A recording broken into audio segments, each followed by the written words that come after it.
नमस्कार साथियों, मेरा नाम है नवीन तिवारी और मैं स्वागत करता हूं आपका अपने YouTube channel M IAS study circle में।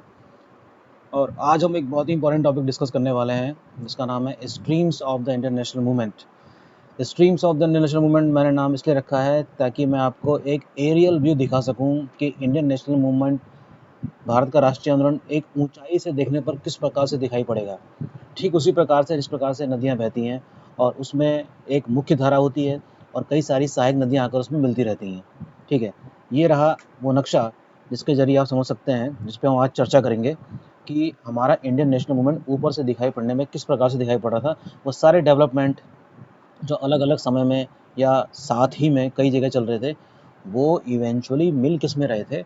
वो मिल रहे थे किस चीज़ में? इंडियन नेशनल मूवमेंट में। यानी कि इंडियन नेशनल मूवमेंट का मतलब यहाँ पर क्या चीज़ है? यहाँ पर उसका मतलब है एक मुख्य धारा से है, जैसे कि गंगा नदी। और बहुत बड़े-बड़े किरदार भी हैं इसमें, गांधी जी हैं, नेहरू हैं और कई सारे नेता हैं जिन्होंने अपना योगदान इसमें दिया है। और जो भी उनके द्वारा जो योगदान दिया जा रहा था, वो सीधा-सीधा किस में जा रहा था? इंडियन नेशनल मूवमेंट में, यानी कि भारत के राष्ट्रीय आंदोलन में ही वो कंट्रीब्यूट कर रहा था। ठीक है, तो इस नक्शे के ज़रिए मैं आपको समझाऊँगा कि इंडियन नेशनल मूवमेंट का स्वरूप किस प्रकार से था और अगर हम उसको एक निश्चित ऊँचाई पर जाकर देखते हैं, तो वो किस प्रकार से दिखाई भी पड़ता है। ठीक है, लेकिन इससे पहले कि हम इंडियन नेशनल मूवमेंट की शुरुआत करें दोस्तों, हमारे लिए ये जानना ज़रूरी है कि मॉडर्न इंडिया का पार्ट क्या था। तो without taking more time, it will take not more than 5 to 10 minutes, हम इस 5-10 मिनट में ये समझने की कोशिश करते हैं कि मॉडर्न इंडिया चीज़ क्या थी। ठीक है, जो आपको बहुत ही कम शब्दों में समझ में आ जाएगा। ये देखिए, मॉडर्न इंडिया की शुरुआत देख लीजिए आप। तो मॉडर्न इंडिया की जो शुरुआत है ये होती है 1707 से लेकर 1947 के बीच में। ठीक है, ये पीरियड जो है इसको मॉडर्न इंडिया रखा है किसने? हमारे आधुनिक इतिहासकारों ने, जिसके दो पीरियड हैं, 1707 से लेकर 1857 जो 150 साल का है, और 1857 से लेकर 1947 यानी कि जो 90 साल का है। तो हमको टोटल 240 सालों का इतिहास पढ़ना है मॉडर्न इंडिया में। ठीक है, लेकिन इन 240 साल के इतिहास को समझने के लिए थोड़ी हमको गंभीरता दिखानी पड़ेगी कुछ इस प्रकार से कि वो जितने भी डेवलपमेंट हो रहे थे इस दौरान वो क्या क्या थे। ठीक है, देखिए फर्स्ट फेज़ में 1707 से लेकर 1857 के बीच में, यानी कि जो शुरुआत के जो 150 साल हैं, इसमें हुआ क्या? इसमें ब्रिटिश साम्राज्य का विस्तार हुआ है। Expansion of the British empire took place in these 150 years. आप लोग जानते ही हैं कि 1707 में औरंगज़ेब की मृत्यु हो गई थी और औरंगज़ेब की मृत्यु के बाद कई सारे जो प्रांत थे उन सब ने एक-एक करके अपनी स्वतंत्रता घोषित करनी शुरू कर दी थी। बंगाल है, मैसूर है, अवध है, पंजाब रीजन है, मराठास पहले से ही उनके विरोधी थे ही, आप जानते ही हैं, निज़ाम है। ऐसे कई सारे थे जो कभी मुगल साम्राज्य का हिस्सा हुआ करते थे, बाद में वो लोग एक-एक करके अलग हो गए। It means what? It means this कि मुगल साम्राज्य का पतन भी हो रहा है। तो इन 150 सालों में दो चीज़ें हो रही हैं, एक ब्रिटिश साम्राज्य का विस्तार और दूसरा मुगल साम्राज्य का पतन। दो चीज़ें एक साथ। दोस्तों आपको याद होगा कि नोकिया का एक फ़ोन आया करता था जिसमें एक स्नेक का गेम होता था, यानी कि एक छोटा सा सांप होता था, उसका आप लोगों ने गेम भी खेला होगा बहुत पहले। और वो सांप धीरे धीरे कुछ ना कुछ खाता था और उसका आकार क्या होता था? बढ़ता जाता था। तो ब्रिटिश साम्राज्य को आप एक छोटा सा सांप मान लीजिए जो 1707 में था, छोटा सांप था। हालांकि ब्रिटिश जो लोग थे वो व्यापारी के रूप में तो वो पहले से ही साबित हो चुके थे, है ना, मुगल पीरियड से ही, लेकिन सिर्फ व्यापारी ही थे वो।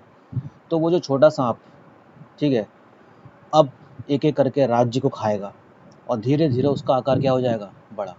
तो इन 150 सालों में ब्रिटिश साम्राज्य नामक जो सांप है, जहरीला सांप, उसने एक एक करके जितने भी राज्य थे सबको हड़पना शुरू कर दिया। और इन 150 सालों में हुआ क्या देखिए, ब्रिटिश साम्राज्य को किस किस का सामना करना पड़ा? वे प्रांत जो कभी मुगलों के प्रांत हुआ करते थे, यानी कि बंगाल, मैसूर, मराठा, पंजाब, अवध। ठीक है, उनको न सिर्फ भारतीय शक्तियों से सामना करना पड़ रहा था बल्कि उनके कुछ प्रतिद्वंदी भी थे, यानी कि उनके कम्पिटिटर्स जो कहाँ से आए थे? यूरोप से। फ्रांसीसी हैं, पुर्तगाली हैं, डच हैं। हम इस डिटेल में नहीं जाने वाले कि इनकी लड़ाई कैसे हुई, क्या हुई, सिर्फ मैं आपको एक ओवरव्यू दे रहा हूँ कि इन 150 सालों में हुआ क्या था। ठीक है, देखिए, जो ब्रिटिश साम्राज्य का जो विस्तार हुआ था वो दो प्रकार से हुआ था। एक तो हुआ था bye means of war. Bye means of war का मतलब होता है युद्ध करके। युद्ध में आपको हराया जाएगा, उसके बाद वो राज्य आपका छीन लेंगे और किसमें मिला लेंगे? इसको ब्रिटिश साम्राज्य में। और दूसरा तरीका क्या अपना रखा था ब्रिटिश ने, bye means of making alliances, यानी कि गठबंधन करेंगे, संधि करेंगे, है ना, ट्रीटीज करेंगे। डॉक्ट्रिन ऑफ लैप्स आपने सुना ही होगा। तो ब्रिटिश साम्राज्य का जो विस्तार हो रहा था वो सिर्फ युद्ध करके नहीं हो रहा था, और भी हथकंडे उन्होंने अपना रखे थे। सब्सिडी अलायंस यानी कि सहायक संधि के बारे में आप जानते ही होंगे, ट्रीटीज, डॉक्ट्रिन ऑफ लैप्स यानी कि हड़प की नीति जो लॉर्ड डलहौजी की थी। इन सब तरीके से ब्रिटिश साम्राज्य का विस्तार हो रहा था। ठीक है, यहाँ पर देखिए एक छोटी सी चीज लिख रखी है। तो वॉर स्टेट कौन से थे जिनको युद्ध करके मिलाया गया था, वो है बंगाल। प्लासी और बक्सर का तो आपको पता ही होगा, बचपन से सुनते आ रहे हैं। 1757 का प्लासी का युद्ध, 1764 का बक्सर का युद्ध। मैसूर राज्य को हराने के लिए ब्रिटिश को 4 युद्ध लड़ने पड़े, उसको एंग्लो मैसूर वॉर कहा जाता है, ये सब पढ़ेंगे आप। एंग्लो मराठा वॉर 3 हुए हैं, ऐसे ही एंग्लो सिख वॉर 2 हुए हैं। ठीक है, युद्ध करके इन बड़े राज्यों को हराया गया, और जिनके साथ संधियाँ करी गई उनकी तो गिनती ही बहुत ज़्यादा है, जिसमें बड़े राज्य कौन से थे, अवध है, हैदराबाद है, सतारा है, संभलपुर है, झांसी है। ये एग्जाम में क्वेश्चन आ भी जाता है कि डॉक्ट्रिन ऑफ लैप्स के जरिए जिन राज्यों को ब्रिटिश साम्राज्य में मिलाया गया था उसको क्रम में लगाइए, ये आप जानते हैं। ठीक है, तो इस तरीके से हम देखते हैं कि 1707 से लेकर 1857 के बीच ब्रिटिश साम्राज्य पूरी तरीके से स्थापित हो चुका है, और इन 150 सालों में ब्रिटिश सरकार या ब्रिटिश साम्राज्य द्वारा अपनाई गई जो आर्थिक नीति है वो भी काफ़ी महत्वपूर्ण है। ब्रिटिश की इकोनॉमिक पॉलिसी को समझने के लिए कई सारी बुक्स मार्केट में अवेलेबल हैं। फिर भी जो लोग शुरुआत कर रहे हैं या जिनकी ठीक ठाक तैयारी हो गई है, उनके लिए मैं एक बुक बताना चाहूँगा, उसका नाम है B L Grover. B L Grover में ये सारी चीज़ें काफ़ी अच्छी तरीके से दे रखी हैं। इसके अलावा बिपिन चंद्र की जो मॉडर्न इंडिया वाली बुक है वो भी आप रेफ़र कर सकते हैं, वो भी काफ़ी अच्छी किताब है। मैं तो उसी को रेफ़र करता हूँ, बिपिन चंद्र को। ठीक है ना, मतलब मैंने अपनी तैयारी के दौरान करी हुई थी, और मैं काफ़ी मतलब मेरा काफ़ी पॉजिटिव रिव्यू है इस बुक के बराबर। काफ़ी बेहतरीन किताब है, और इस किताब को पढ़े बगैर ये समझ लीजिए कि यूपीएससी में आगे बढ़ना थोड़ा मुश्किल होगा। अब देखते हैं मैं आपको समझाना क्या चाह रहा हूँ। समझाना मैं ये चाह रहा हूँ आपको, देखिए इंडियन नेशनल मूवमेंट को, ये जो आज का हमारा टॉपिक है वो इसी नक्शे पर आधारित है। गंगा नदी मान रखा है मैंने किसको, भारत के राष्ट्रीय आंदोलन को मैंने एक मुख्य धारा मान लिया है, गंगा नदी। ठीक है, जहाँ पर मेरा कर्सर मूव कर रहा है रेड कलर से, वो समझ लीजिए कि गंगा नदी है। और ये जो नदी बही है, इसका नाम रखा है गांधीवाद। ठीक है, देखिए इंडियन नेशनल मूवमेंट जो है वो 3 पार्ट में डिवाइड है। मॉडरेट फेज 1885 से 1905। ठीक, दूसरा फेज है 1905 से लेकर 1919, जिसको हम एक्सट्रीमिस्ट फेज कहते हैं, यानी कि जो उग्रपंथी जो जो जो फेज है वो है। और जो तीसरा फेज है उसका नाम है गांधीयन एरा, यानी कि 1919 से लेकर भारत की आज़ादी तक। तो ये पारंपरिक रूप से इतिहासकारों ने इसको डिवाइड कर रखा है ट्रेडिशनली मैनर में, जो कि हमें एक्सेप्ट भी करना ही पड़ता है हर हाल में। ठीक है, तो इंडियन नेशनल मूवमेंट के जो 3 पार्ट्स हैं, उसमें सबसे पहले कंट्रीब्यूट किसने किया था, उन नेताओं ने जिनको हम क्या कहते हैं, मॉडरेट लीडर्स कहते हैं, अर्थात उदारवादी नेता कहते हैं। जैसे दादा भाई नौरोजी हैं, गोपाल कृष्ण गोखले हैं, फिरोज शाह मेहता हैं, डब्ल्यू.सी. बनर्जी हैं। तो ये सारे के सारे पेशे से वकील थे, और अपनी वकालत या अपने क्या कह सकते हैं कि संवैधानिक तरीके से आज़ादी प्राप्त करने में इनका विश्वास था। कॉन्स्टिट्यूशनल मेजर्स को अपनाते थे, इसलिए मानते थे ऐसा क्योंकि ये ब्रिटिश के जस्टिस नेचर को समझते थे। क्योंकि ब्रिटेन में रहते हुए जो न्यायपूर्ण जो प्रणाली थी ब्रिटिश में, उनका ये मानना था कि भारत में भी ये न्यायपूर्ण तरीके से ही न्याय करेंगे और भारतीयों को उनका हक देंगे। तो 1885 से लेकर 1905 के बीच में जो भी गतिविधियां हुई इन नेताओं के लीडरशिप में, उसको एक मॉडरेट फेज कहा गया है। क्यों कहा गया है, क्योंकि ये सिर्फ रिक्वेस्ट पे आधारित था। सिर्फ किस पे आधारित था, रिक्वेस्ट पे आधारित था। तो इनको कुछ खास सफलता नहीं मिली, ऐसा मानते हैं कई सारे स्कॉलर्स और कई सारे विद्वान भी, कि इनको खास सफलता नहीं मिली। लेकिन बिपिन चंद्र इस चीज़ से पूरी तरीके से इनकार नहीं करते।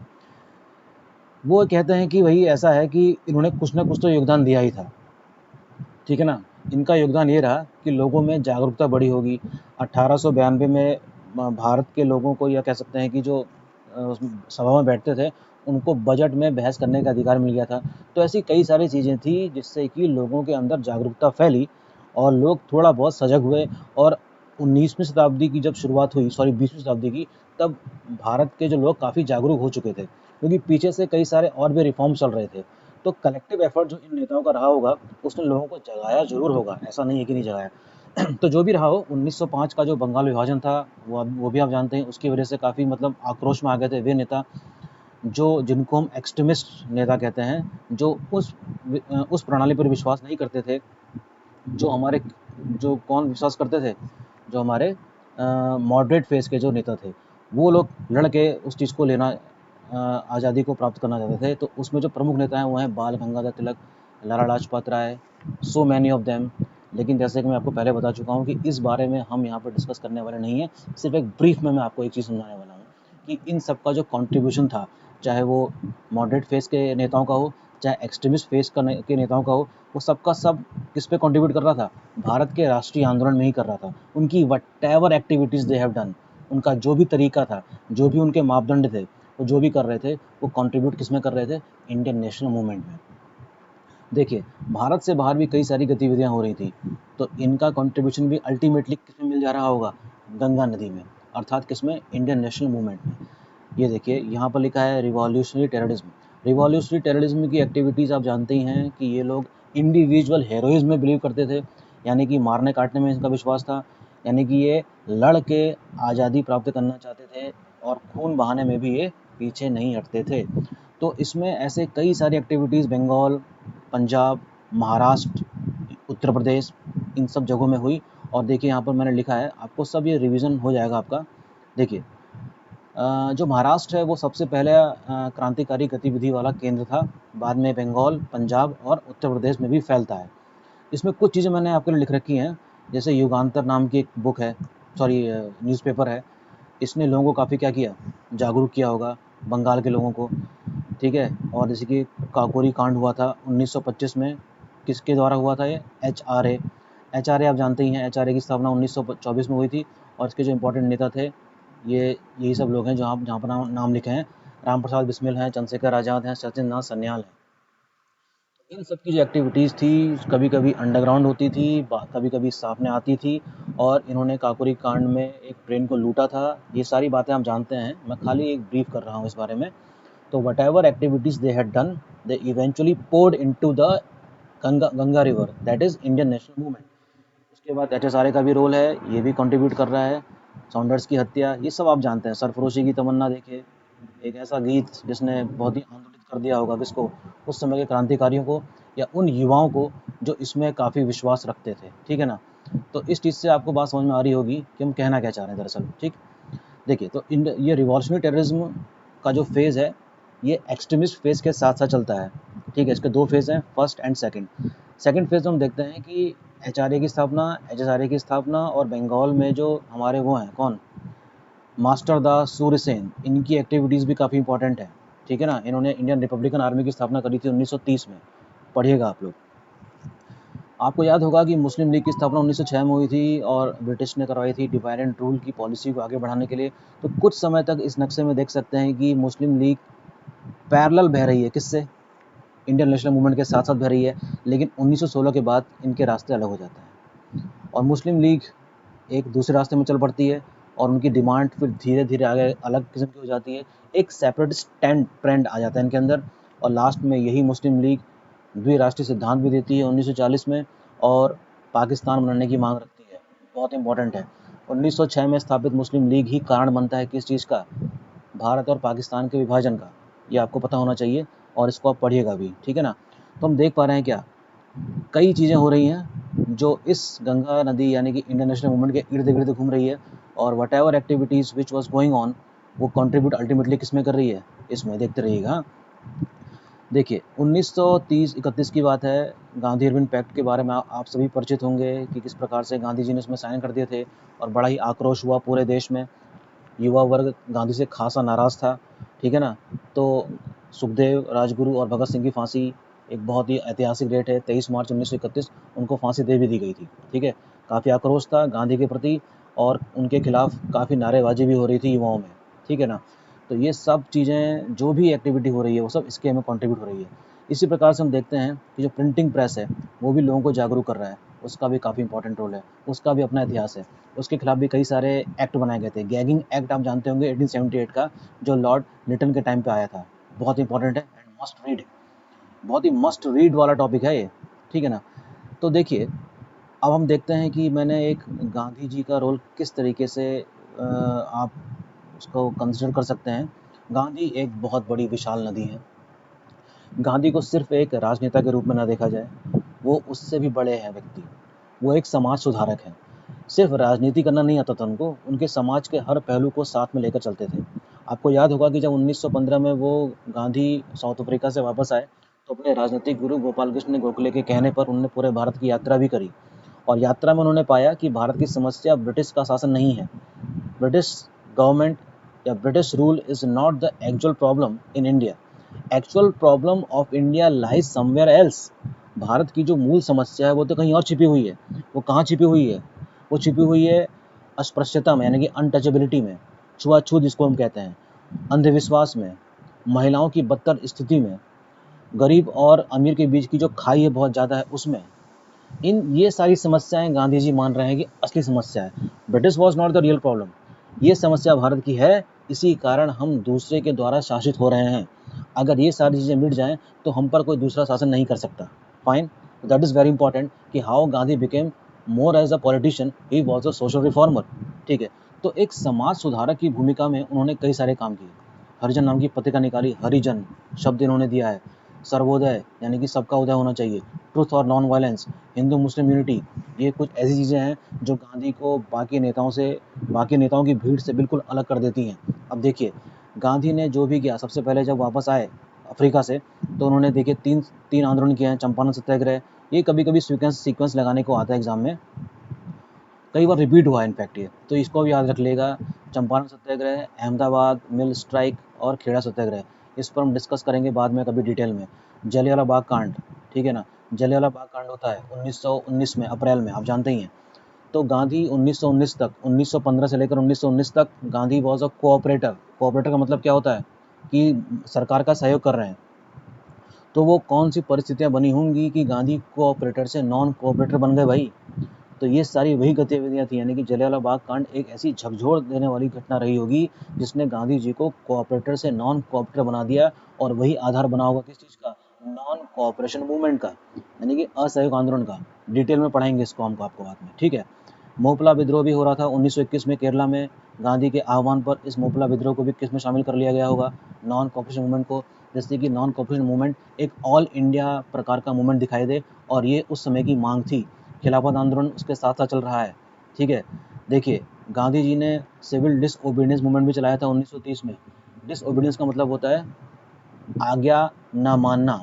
तो पहले गांधी नॉन कोऑपरेटर बने, उसके बाद अवज्ञा करने लग गए कि आज्ञा नहीं मान रहे हैं, और उसके बाद बिल्कुल मिलिटेंट मूड में आ जाते हैं। और उन्होंने किस आंदोलन की अगुवाई करी?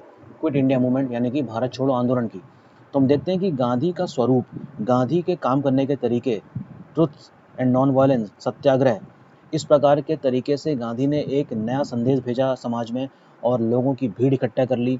तो Gandhi became the mass leader, leader of the masses, यानी कि पूरी जनता के नेता बन गए हैं कौन? गांधी जी। इसी वजह से वो काफ़ी नेताओं से क्या है? अलग हैं।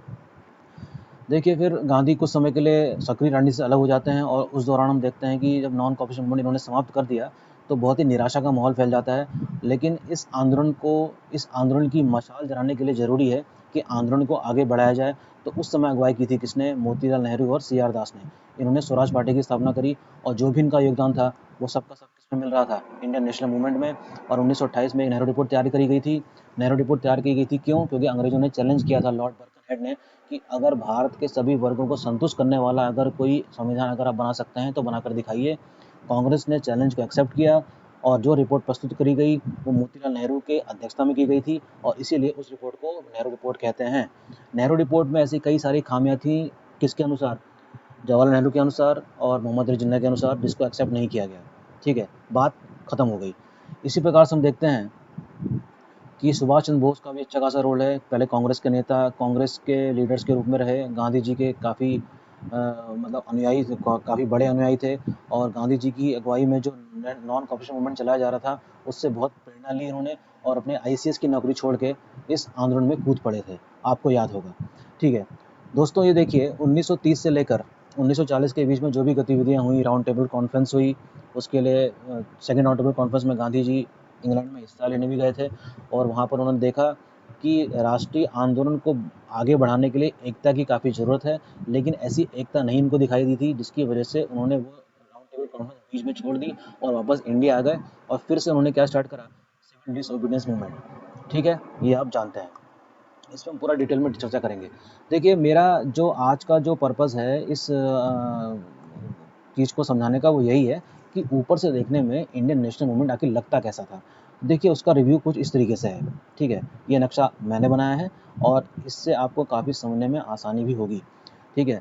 देखिए, साथ-साथ इंडियन नेशनल मूवमेंट के साथ-साथ ये देखिए संवैधानिक विकास भी चल रहा है। संवैधानिक विकास एक काफ़ी लंबी प्रक्रिया है, जिसकी शुरुआत मानी जाती है कहाँ से? 1717 के रेगुलेटिंग एक्ट से लेकर, फिर 1784 का, 1813 का चार्टर एक्ट, 1833 का चार्टर एक्ट, ये सब आप पढ़ेंगे, पढ़ भी चुके होंगे। तो देखिए, ये सब चीज़ें साथ-साथ चल रही हैं और ये इस प्रकार से फलीभूत होती हैं कि देखिए 1919 का गवर्नमेंट ऑफ इंडिया एक्ट, उससे पहले मॉर्ले मिंटो रिफॉर्म जो हुए थे वो चीज़, Nehru report 1928, round table conference को भी हमने कॉन्स्टिट्यूशन डेवलपमेंट रखा है इसलिए क्योंकि वो भी एक संवैधानिक गतिरोध को दूर करने के लिए ही बैठकें बुलाई गई थी, ठीक है ना? 1935 का गवर्नमेंट ऑफ इंडिया एक्ट काफ़ी इंपॉर्टेंट है और अंग्रेजों द्वारा प्रस्तुत किया गया अगस्त प्रस्ताव, क्रिप्स मिशन, वेबल प्लान, 1946 का cabinet mission, Mountbatten plan and eventually the Indian independence act of 1947. So this is what? This is the overall review, या view of the Indian national movement when we see from the higher place. Fine. So जिस प्रकार से गंगा जब अपनी वहाँ पहुँचती है, कहाँ पर? बंगाल की खाड़ी में पहुँचती है, तो डेल्टा बनाती है ना। तो फिलहाल एक छोटा सा डेल्टा हमारी इंडियन नेशनल मूवमेंट नामक नदी भी बना रही है और इस डेल्टा का नाम है इंडिया और पाकिस्तान। दो धाराओं में बढ़ जाती है। तो ये रहा इंडियन नेशनल मूवमेंट का स्वरूप, जो आपके सामने नक्शे में दिखाई दे रहा है। इस तरीके से अगर आप समझने की कोशिश करते हैं तो हो सकता है कि आपको समझने में थोड़ी आसानी हो। और टेक्स्ट बुक पढ़ने के लिए मैं हमेशा सलाह देता रहा हूँ और देता रहूँगा। बिपिन चंद्र की मॉडर्न इंडिया वाली पत्ते वाली बुक, जो पहले कभी एनसीईआरटी हुआ करती थी, ओल्ड वाली, मस्ट है। You have to do it. इससे बिल्कुल भी इनकार नहीं किया जा सकता, ये आपको पढ़नी ही पड़ेगी, ठीक है? बी एल ग्रोवर, बहुत शानदार किताब है, उसको भी पढ़िए आप। तो हम इस नतीजे पर पहुँचे हैं कि ये जो 1885 से, यानी कि गंगोत्री से जो कांग्रेस की स्थापना हुई, उसी को हम इंडियन नेशनल मूवमेंट की शुरुआत मानते हैं। और जैसे-जैसे अपना सफ़र तय करती है उत्तराखंड से लेकर बंगाल तक, उसमें कई सारी नदियाँ से मिल जाती हैं और उन सब नदियों के नाम आपके सामने हैं। Gandhi, extremist phase, moderate phase, revolutionary phase, Muslim league, printing press का रोल, नेहरू रिपोर्ट, गांधी सबसे बड़ी नदी, यमुना मान लो उनको, सुभाष चंद्र बोस का रोल और उनके द्वारा स्थापित किया गया इंडियन नेशनल आर्मी, ठीक है? हालांकि इसकी स्थापना कैप्टन मोहन सिंह ने की थी, but he became the supreme commander of it later on in 1943 July. Fine. Along with this, the constitution development was also carried out. So starting from the 1773 of the Regulating Act till the 1947 Indian Independence Act, this constitutional development can be witnessed in this way. Fine. So whatever we have seen right now, देखो Nehru report, round table conference, government of India, ये सब का सब क्या था? Constitution development ही था। तो इसको आप गौर से देखिएगा प्लीज़ और पॉज करिएगा, समझिएगा कि मैं कहना क्या चाह रहा हूँ, and this will help you out to understand your books. Okay, तो तब तक आप इस आज का लेक्चर मैं यहीं पर समाप्त करता हूँ, ठीक है? और इसमें हम एक-एक करके फिर आगे आपको समझाएंगे कि गांधी का क्या रोल था और किस प्रकार से क्वेश्चन यूपीएससी में आते रहे हैं इंडियन नेशनल मूवमेंट से। इंडियन नेशनल मूवमेंट एक बहुत इंपॉर्टेंट पार्ट है, प्लीज़ इसको गंभीरता से लीजिएगा और पुराने पेपर ज़रूर देखिएगा कि यहाँ से क्वेश्चन किस प्रकार से आते हैं। एक नक्शा मैंने यहाँ पर और बना रखा है, इसको आप देख लीजिएगा, ठीक है? थोड़ा फेयर सा है यहाँ पर। और यहाँ पर मैंने गांधी को, देखिए, एक गांधी के लिए मैंने अलग से एक स्ट्रीम बनाई थी ताकि मैं आपको फिर से समझा सकूँ कि गांधी का रोल क्या था। गांधी का बहुत ही इमेंस रोल था। चंपारण सत्याग्रह आप समझ चुके हैं, अहमदाबाद मिल, खेड़ा आंदोलन, आते इनको 3 आंदोलन करने की अगुवाई मिली और सफलतापूर्वक उन्होंने करा भी था, ठीक है? मोपला विद्रोह 1921 का ये केरला में चल रहा था। इसी प्रकार से उत्तराखंड में भी जो डोली पालकी जो हुआ है विद्रोह भी चल रहा था और नॉन कॉपरेशन मूवमेंट में इसको मिला लिया गया था गांधी जी के आह्वान पर, ठीक है? तो this is the role of the Gandhi as a politician, as a social reformer, ठीक है? And he gains the title of father of nation also, as you people know. So Gandhi was the very big figure, not only in the India but in the entire world. ऐसा कोई विश्वविद्यालय नहीं है जहाँ पर गांधीवाद पढ़ाया ना जा रहा हो। It means what? Gandhi may die but not गांधीज्म।